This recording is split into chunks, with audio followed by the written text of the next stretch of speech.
அனைவருக்கும் வணக்கம். வாழ்க வளமுடன்.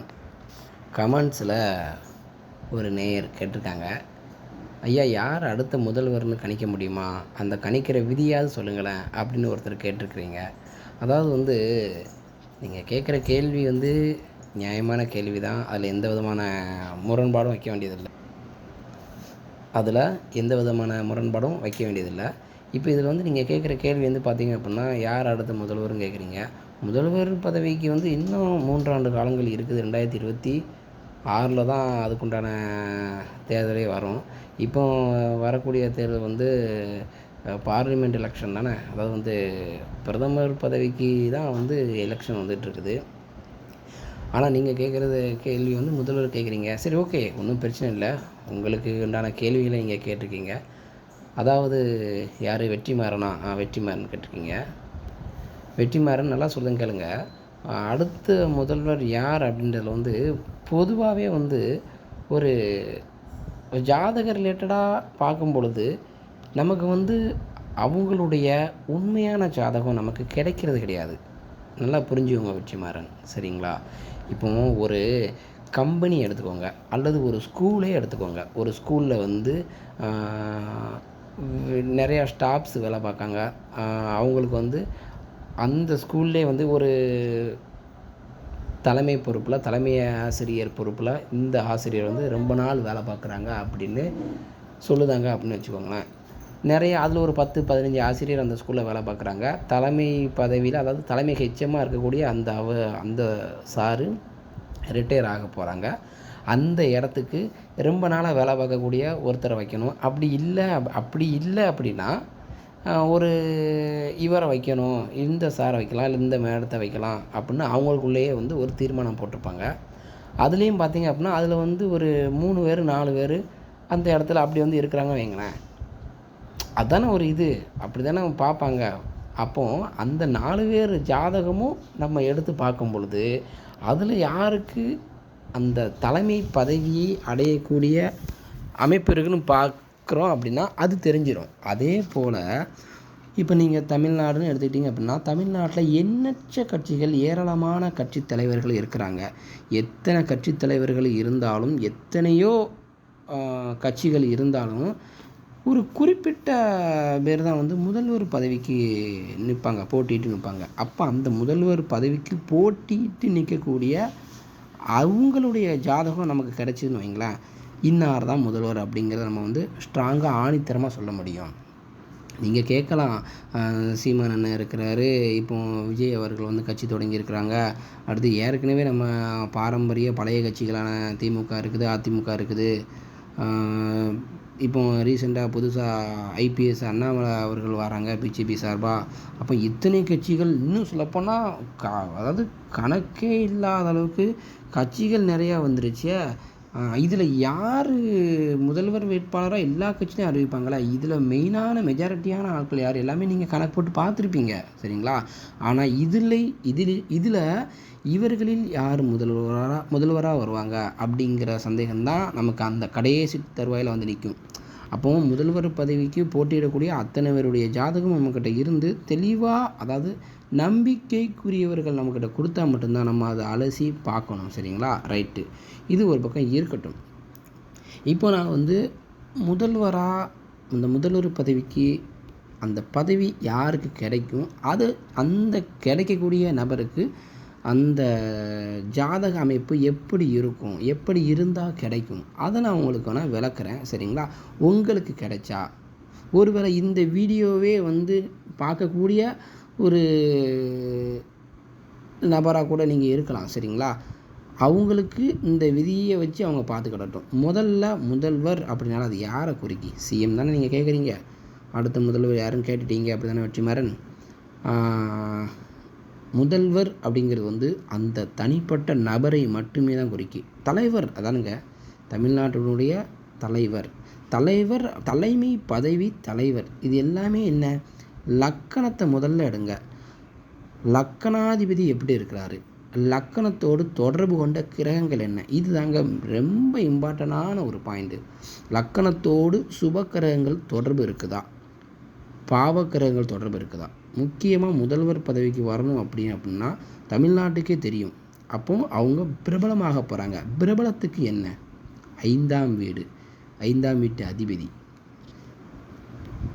புகழுக்கு 3ஆம் இடம், 3ஆம் வீட்டு அதிபதி. பிரபலத்துக்கு 5ஆம் இடம், 5ஆம் வீட்டு அதிபதி.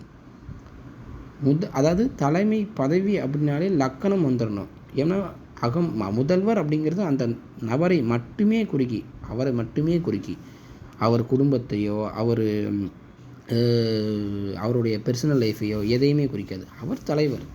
அப்படின்னா என்ன? அவர் லக்கணத்தோடு தொடர்பு கொண்ட கிரகங்கள் என்ன, அந்த லக்கணத்தோடு தொடர்பு கொண்ட கிரகங்களுடைய தசை புத்தி அந்தரம் ஏதாவது நடக்குதா, நடக்கிற தசை என்ன, முக்கியமாக நான் அடிக்கடி சொல்கிறேன், நடக்கிற தசை என்ன. இந்த திசையில் 6, 8, 12 கூடிய திசை நடக்குன்னு வைங்களேன். அதாவது நிறையா பேருக்கு இந்த சந்தேகம் இருக்கலாம். 6, 8, 12 கூடிய திசை நடக்கும்பொழுது ஒருத்தர் எப்படி முதல்வர் பதவியில் இருக்க முடியும் அப்படின்னு கூட நீங்கள் யோசிக்கலாம். கெட்டவன் கெட்டிடில் கிட்டிடும் ராஜயோகம்ன்ற ஒரு விதியை நீங்கள் யோசிக்கணும். அதே மாதிரி 6ஆம் வீட்டு அதிபதி மிக நல்ல பலனை தரக்கூடிய நிலையில் இருக்குதா. 6ஆம் வீட்டு அதிபதி, 8ஆம் வீட்டு அதிபதி, 12ஆம் வீட்டு அதிபதி இவர்கள் வக்கரமடைஞ்சு நல்ல ஒரு ஸ்தானத்தில் நட்பு வீட்டில் இருந்து அந்த அதிபதிகளுக்கு, அதாவது அந்த கிரகங்களுக்கு லக்கண சுபர்களுடைய பார்வையும் அல்லது லக்கணாதிபதியுடைய சேர்க்கையும் இருந்து வீடு கொடுத்தவனும் வலுப்பெற்று இந்த மாதிரி நிலைமையில் அவயோக கிரகங்கள் இருக்கும்பொழுது மிக அபரிமிதமான நன்மைகளை அள்ளித்தரும். சரிங்களா? சரி, அதுக்கு அடுத்து ராகு 11ஆம் வீட்டிலிருந்து திசை நடத்தி அந்த ராகுவுக்கு லக்கண சுபர்களின் தொடர்பு இருக்கிறதா, லக்கண சுபர்களின் தொடர்பு இருக்கிறதா. அப்போ ராகு 11ஆம் வீட்டிலிருந்து திசை நடத்தி ராகு திசையில் என்ன புத்தி நடக்கிறது, அந்த புத்திநாதன், அதாவது ராகுக்கு லக்கண சுபர்களுடைய தொடர்பு இருக்குது. ராகு மிகப்பெரிய யோகமான பலன்களை தரக்கூடிய அமைப்பில் இருக்கிறாரா. ஏன்னா ராகு மிகப்பெரிய யோகமான நல்ல பலன்கள் தரக்கூடிய நிலையில் இருக்கணும். அப்படின்னா ராகு 11ஆம் வீட்டிலிருந்து லக்கண சுபர்களின் தொடர்பை பெற்றிருக்கணும். அந்த லக்கண சுபரே இயற்கை சுபராக இருந்தால் இன்னும் மேன்மை. அதுக்கப்புறம் அந்த ராகுவுக்கு வீடு கொடுத்த கிரகம் வலிமையாக இருக்குதா. இந்த விதியெல்லாம் பொருத்தி பார்த்ததுக்கு பிறகு ராகு திசையில் நடக்கக்கூடிய புத்தி என்ன, அந்த புத்திநாதன் லக்கணத்தோடு ஏதாவது ஒரு வகையில் தொடர்பு வச்சிருக்கிறாரா. இப்போ மறுபடியும் நீங்கள் லக்கணாதிபதி லக்கணம் அந்த இடத்துக்கு வந்துடணும். லக்கணாதிபதி எப்படி இருக்கிறாரு, லக்கணம் எப்படி இருக்குது, லக்கணாதிபதி தனித்துவமாக இருக்கிறாரா, லக்கணத்தோடு வலிமையான கிரகங்கள் சம்மந்தப்பட்டு இருக்கிறதா. இத்தனைக்கும் அடுத்துதாங்க இந்த விதியெல்லாம் பொருத்தி பார்த்ததுக்கப்புறம் தான் அந்த ஜாதகத்தில் சூரியனுடைய வலிமை எப்படி அப்படிங்கிறத பார்க்கணும். ஏன்னா ஆதிபத்தியம் காரகத்துவம் ரெண்டையும் எடுத்து பாருங்கள். பாவ காரகத்துவம், கிரக காரகத்துவம் 2 விதி இருக்குது பார்த்தீங்களா. நம்ம இந்த பாவ காரகத்துவம் நான் இவ்வளோ தூரம் சொல்லிட்டேன். 5ஆம் இடம்னா பிரபலம், லக்கணம் அப்படிங்கிறது அந்த தனிப்பட்ட மனிதரை குறிக்கக்கூடிய ஒரு அமைப்பு அப்படிங்கிறத சொல்லிட்டேன். அப்போ பதவி அப்படிங்கிறது 9ஆம் இடம்ங்க. 10ஆம் இடம் தொழிலாக இருந்தாலும் பதவி அப்படிங்கிறது 9ஆம் இடம். சரிங்களா? 5ஆம் இடம் பிரபலம், 1ஆம் இடம் அவரை குறிக்குது. அப்போது நான் சொல்லக்கூடிய இந்த விதி 1, 5, 9 அப்படின்ற சார்ந்து வந்துடுச்சா. அதை நான் அடிக்கடி முந்தின வீடியோக்குள்ளே கூட நிறையா சொல்லியிருக்கிறேன். அதுக்கடுத்து நடக்கிற தசையை நீங்கள் இந்த 1, 5, 9ஆம் வீட்டு அதிபதிகளோட தொடர்பு வச்சுருக்குதா அப்படிங்கிற பார்க்கணும். சாரகதியில் தொடர்பு வச்சுருந்தா கூட ஓகே தான். அப்போ சாரநாதனுடைய தொடர்பு வச்சு 1, 5, 9ஆம் வீட்டில் இருந்தால் கூட அந்த கிரகம், அதாவது இப்போ ராகு தசையோ அல்லது ஒரு சூரிய தசையோ அல்லது சந்திர தசையோ நடக்கிற தசை அதாவது நல்லா யோசிச்சு பார்த்துக்கோங்க. ஒரு சிலருக்கு சூரிய தசை மட்டுமே வரலாம். சூரிய தசை 6 வருடம் தான், அல்லது சந்திர தசை 10 வருடம். இப்படி அந்த தசைக்கு ஏற்றாறு போல தான் அவங்க அந்த பதவியில் ஆளுமை செலுத்த முடியும். இப்போ சூரிய தசை 6 வருஷம் தான், அந்த சூரிய தசை நல்ல ஒரு வலிமையான அமைப்பில் இருக்குது. அந்த 6 அந்த குறுகிய அந்த 5 வருஷம் தானே முதல்வர் பதவி சொல்கிறாங்க. அந்த 5 வருடத்தில் மட்டும் பதவியில் இருக்க முடியும். சரி, அதுக்கு அடுத்து பதவியில் இருக்க முடியுமா. அந்த நபருக்கு இருக்கக்கூடிய அடுத்து வரக்கூடிய சந்திரன் எப்படி இருக்கிறாரு, இந்த பதவியை தக்க வைத்து கொள்ளக்கூடிய நிலையில் அந்த சந்திரன் இருக்காரா, அதுக்கு அடுத்த விதியை அதையும் பார்க்கணும். சரிங்களா? அப்போ தொடர்ந்து இத்தனை ஆண்டு காலங்கள் பதவியில் இருக்கணும் அப்படின்னா அந்த ஜாதகருக்கு லக்கணாதிபதி வலுத்து நடக்கக்கூடிய முக்கியமாக லக்கணத்தோடு நான் சொன்ன மாதிரி கிரகங்கள் சம்மந்தப்பட்டு, லக்கணத்தோடு லக்கண சுபர்கள் சம்மந்தப்பட்டு சூரியன் தனித்துவமாக இருக்கணும். சூரியன் எந்த ஒரு நிலையிலையும் பாதிக்கப்படாமல் இருக்கணும். நடக்கிற தசை ஒரு முழு நீளமான தசை. சனி தசை 19 வருஷம், ராகு தசை 18 வருஷம், வேலை தசை 16 வருஷம், சுக்கிர தசை 20 வருஷம். இந்த மாதிரி திசைகள் நீளமான திசைகள் நடந்து அந்த தசாநாதன்கள் வலுவாக இருக்கும் பொழுது அவங்க அந்த கட்சியிலிருந்து அந்த பதவியிலிருந்து அந்த கட்சி சார்ந்த பதவியிலேருந்து கீழே இறங்குறது வாய்ப்பு ரொம்ப ரொம்ப அரிது. சரிங்களா? இப்படி தான் ஒருத்தருக்கு வந்து அதாவது வீடு கொடுத்த கிரகத்தினுடைய நிலை எப்படி இருக்குது, சாரநாதனின் நிலை என்ன, முக்கியமாக லக்கணத்தோட நிலை என்ன, சூரியனுடைய கதி என்ன, இத்தனையும் நீங்கள் எடுத்து இந்த மாதிரி இந்த விதியெல்லாம் எடுத்து பொருத்தி பார்க்கும்பொழுது உங்களுக்கு ஜாதகம் உங்கள் கையில் கிடச்சா கூட நீங்களே பாருங்கள், நான் சொன்ன விதியை வச்சு முக்கியமாக நடக்கிற தசாபுத்தி எழுதிக்கோங்க. சரிங்களா? தசாபுத்தி எழுதிட்டு அந்த தசாநாதனும் புத்திநாதனும் எந்த வீட்டு ஆதிபத்தியம் வச்சுருக்கிறாங்க அப்படிங்கிறத பாருங்கள். ஒவ்வொரு லக்கணத்திற்கும் ஒவ்வொரு கிரகம் யோகத்தை தரக்கூடிய நிலைமையில் இருக்கும். அவயோக கிரகங்களும் யோகத்தை தரும். 6, 8 கோடி தசை நடக்க அப்படின்னு அந்த ஜாதகம் ஓரமாக வச்சிடாதீங்க. எடுத்த அடுப்புலேயே அதை வச்சிட்டிங்க அப்படின்னா என்ன காரணத்துக்காண்டி 6, 8, 12 கோடி திசையை சொல்லுது அப்படின்னா, அந்த 6, 8, 12ஆம் வீட்டு அதிபதியோட திசையில் தான் ஒரு மனிதன் வந்து பதவியை பெறக்கூடிய, அதாவது 6ஆம் இடம் தாங்க வந்து எதிரியை வீழ்த்தி வரணும் அப்படின்னா 6ஆம் வீட்டு அதிபதியோட திசை நடக்கணுங்களா. 8ஆம் வீட்டு அதிபதியோட திசை நடக்கும் வைங்களேன், அதாவது சாதுரியமான சீட்டிங்க்கு 8ஆம் இடம் வரணும். இந்த மாதிரிலாம் அமைப்புகள் இருக்குது. நீங்கள் அதாவது சில பேர் நினைக்கிங்க 6, 8, 12ஆம் வீட்டு அதிபதி வந்து மோசமானது, அதில் வந்து எதுவும் பண்ண முடியாது, வைக்க முடியாது, அது அவ்வளோதான் இந்த தசாபதியில் வந்துடுச்சு அப்படின்னாலே வந்து ஒன்றும் வேலைக்கு ஆகாது அப்படின்னு நினச்சிருந்தீங்க. அப்படி இல்லை. அதுதான் வந்து சாதக சூட்சுமம் அப்படின்னு புஸ்தகம்லாம் இருக்குது. அதெல்லாம் நீங்கள் படிச்சிங்க அப்படின்னா அந்த சூட்சுமமான விதி நிறையா கொடுத்துருப்பாங்க. இந்த கிரகம் கெட்ட கிரகம், ஆனால் இந்த கிரகம் இந்த அமைப்பில் இருக்கிறதுனால யோகத்தை தரும். அதெல்லாம் வந்து நீங்கள் பார்க்க உங்களுக்கு வந்து புரிஞ்சிடும். அப்போ எப்படி பார்த்தாலும் நடக்கக்கூடிய தசாநாதர்கள் புத்திநாதர்கள் வந்து நல்ல ஒரு யோகத்தை தரக்கூடிய நிலைமையில் இருந்து அந்த ஜாதகருக்கு லக்கணத்தோடு, இன்னும் சொல்லப்போனால் பௌர்ணமி சந்திரனுடைய பார்வை, பௌர்ணமி யோகத்தில் பிறந்திருக்கக்கூடிய அந்த அமைப்பு, இதெல்லாம் பௌர்ணமின்னு வந்துட்டாலே சூரியனுக்கு நல்லா பவர் கிடச்சிருங்க. ஏன்னா பௌர்ணமி அன்னைக்கு பிறக்கக்கூடிய ஜாதகருக்கு பார்த்திங்க அப்படின்னா சந்திரனுக்கு நேர் 7ஆம் இடத்துல சூரியன் இருப்பார் பார்த்திங்களா. அப்போது அந்த பௌர்ணமி அமைப்பில் பிறக்கிற அந்த ஜாதகருக்கு இப்போ ஒரு சூரியன் வந்து சுப கிரகத்தினுடைய வீட்டில் அல்லது நட்பு வீட்டில்னு எடுத்துக்கோங்களேன்.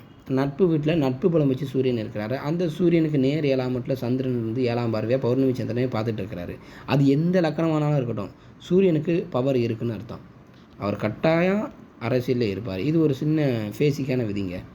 தலைமை பதவி தலைமையை அடைவாரா அப்படின்னா அவருக்கு நடக்கக்கூடிய தசாபுத்திகள். சிம்பிள் விஷயம். சரிங்களா? இதுக்கு அடுத்து என்ன, ஒரு சில நேரத்தில் 2 ஜாதகமும் நமக்கு வந்து ரொம்ப கன்ஃபியூஸ் பண்ணும். ஒரு 4 ஜாதகமே, 4 தலைவருடைய ஜாதகமே பார்க்கிங்க. அப்போ 4 தலைவருடைய ஜாதகத்துலேயும் சூரியன் வலிமையாக இருக்கும். 4 பேருமே பௌர்ணமி பிறந்திருக்காங்க அப்படின்னு வச்சுக்கோங்களேன். அந்த 4 பேர்த்துக்கும் லக்னாதிபதி எப்படி இருக்காரு, 4 பேர்த்துக்குமே லக்னாதிபதி வலிமையாக இருக்கிறாரு. 4 பேருக்கும் நடக்கக்கூடிய திசை என்ன, 4 பேருக்குமே நல்ல திசை நடக்குது. 4 பேருக்குமே அந்த தசாநாதனுக்கு வீடு கொடுத்த கிரகத்துடைய நிலை என்ன, அதாவது தசாநாதனுக்கு வீடு கொடுத்த கிரகத்தினுடைய நிலை என்ன, இப்படி நீங்கள் ஒன்றன் பின் ஒன்றாக எடுத்து பார்க்கும்பொழுது அதாவது மார்க் போட்டுகிட்டே வாங்க.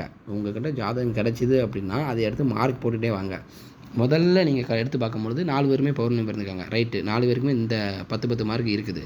அதுக்கு அடுத்து அந்த லக்னாதிபதி லக்னாதிபதி இந்த இருவருடைய நிலை என்ன, அதுக்கு மார்க் போடுங்க. எப்படி அதில் ஏதாவது ஒரு மைனஸ் பாயிண்ட் ஆகுதான் பாருங்கள். மைனஸ் பாயிண்ட் ஆகிடுச்சு அப்படின்னா உடனே அந்த ஜாதகத்துக்கு ஓரமாக வச்சுறாங்க. எல்லா மார்க்கும் முழுசாக போட்டு முடிச்சதுக்கப்புறம் கடைசியில் வரும் பார்த்தீங்களா, தசாநாதனுக்கு வீடு கொடுத்த கிரகம், தசாநாதனுக்கு சாரம் கொடுத்த கிரகம், தசாநாதன் எந்த நட்சத்திர சாரத்தில் இருக்கிறாரு, எந்த திசையில் எந்த புத்தி நடக்குது, முக்கியமாக இருக்கிறது கோச்சாரம்ங்க. கோச்சாரத்தில் இவருடைய நிலை, கோச்சாரம் வந்து கட்டாயம் வேலை செய்யும். கோச்சாரமும் ரொம்ப, ஏன்னா ஒரு மனிதனுக்கு பாருங்கள் 7 சனி அஷ்டம சனி நடக்கும் பொழுது, ஏன்னா நான் மறுபடியும் சொல்ல வரேன், பிரதமராகவே இருந்தாலும் சரி, முதல்வராகவே இருந்தாலும் சரி, அவங்களுக்கு 7 நாட்டு சனி அஷ்டம சனி அவங்களுக்கு வந்து பிரச்சனையை கொடுக்காமல் போயிடும்னு நினச்சிடாதீங்க. ஒருத்தருக்கு வந்து ஒரு நெகட்டிவான பேர், ஒரு அவப்பேர் வருது, ஒரு கஷ்டத்தை கொடுக்குது, அதுக்கு தகுந்தாறு போல் கஷ்டங்கள் இருக்கும். இப்போ மேல்நிலையில் இருக்காங்க அப்படின்னா அதற்கு தகுந்தாறு போல் அவங்களுக்கு ப்ரெஷரு கஷ்டங்கள் இதெல்லாம் இருக்கும். சரிங்களா? அதனால் எடுத்த எடுப்பில் வந்து கோச்சாரத்தெலாம் பார்க்காம இந்த நான் சொன்னக்கூடிய விதியெல்லாம் அலசாமல் பொதுவாக நெகட்டிவான இப்படி நடக்கு அப்படின்னா ஜாதகம் ஓரங்கிட்டுறீங்க. சரிங்களா? கோச்சாரம் மிக மிக இன்றியமையாதது. 7 சனியும் அஷ்டம சனியும் ஒரு மனிதனை வந்து வாட்டி வதைக்கும். 7 சனிலையும் அஷ்டம சனிலையும் இப்போ தேவையில்லாத ஒரு அவப்பெயர்களை கொடுக்கும். சரிங்களா? அதனால் வந்து கோச்சாரமும் இன்றியமையாத ஒன்று தான். இந்த மாதிரி விதியெல்லாம் பார்க்கும்பொழுது அடுத்த முதல்வர் யார் அப்படிங்கிறது வந்து உங்களுக்கு ரொம்ப ஈஸியாக தெரிஞ்சிடும். முக்கியமாக என்ன வேணும், அதுக்கு அவங்களுடைய ஜாதகம் வேணும். ஜாதகம் இருந்தால் தான் நம்ம ஒரு இதில் இன்னொரு விதியும் தெளிவாக சொல்லிக்கிறேன். ஒரு 2 பேருடைய ஜாதகம் கிடச்சிருக்குன்னு வைங்களேன், அந்த 2 பேரையும் மட்டும் பார்த்துட்டு இவர் தான் முதல்வர் அப்படின்னு நீங்கள் ஒரு பொதுவான இதுலையும் சொல்லிடக்கூடாது. ஏன் அப்புடின்னா, அதுக்கு அடுத்து போட்டியில் நிற்கிறவங்க எத்தனை பேர், அவங்க ஜாதகம் நீங்கள் பார்த்தீங்களா? இவர்களை விட அவர்களுக்கு யோகங்களும் வலிமைகளும் சார்ந்த கிரக அமைப்புகள் இருந்து நல்ல ஒரு நிலையில் இருக்குது அப்புடின்னா அவங்களும் வர வாய்ப்பு உண்டுல. அப்போது எதுவுமே நமக்கு சாதகம் கிடைக்காம நம்ம எந்த ஒரு பதிலும் சொல்கிறது சரியாக இருக்காது. சரிங்களா? நன்றி. ஜோதிட ரீதியான வேறு சில பலன்களோடு அடுத்த வீடியோவில் உங்களை நான் சந்திக்கிறேன். வணக்கம். வாழ்க வளமுடன்.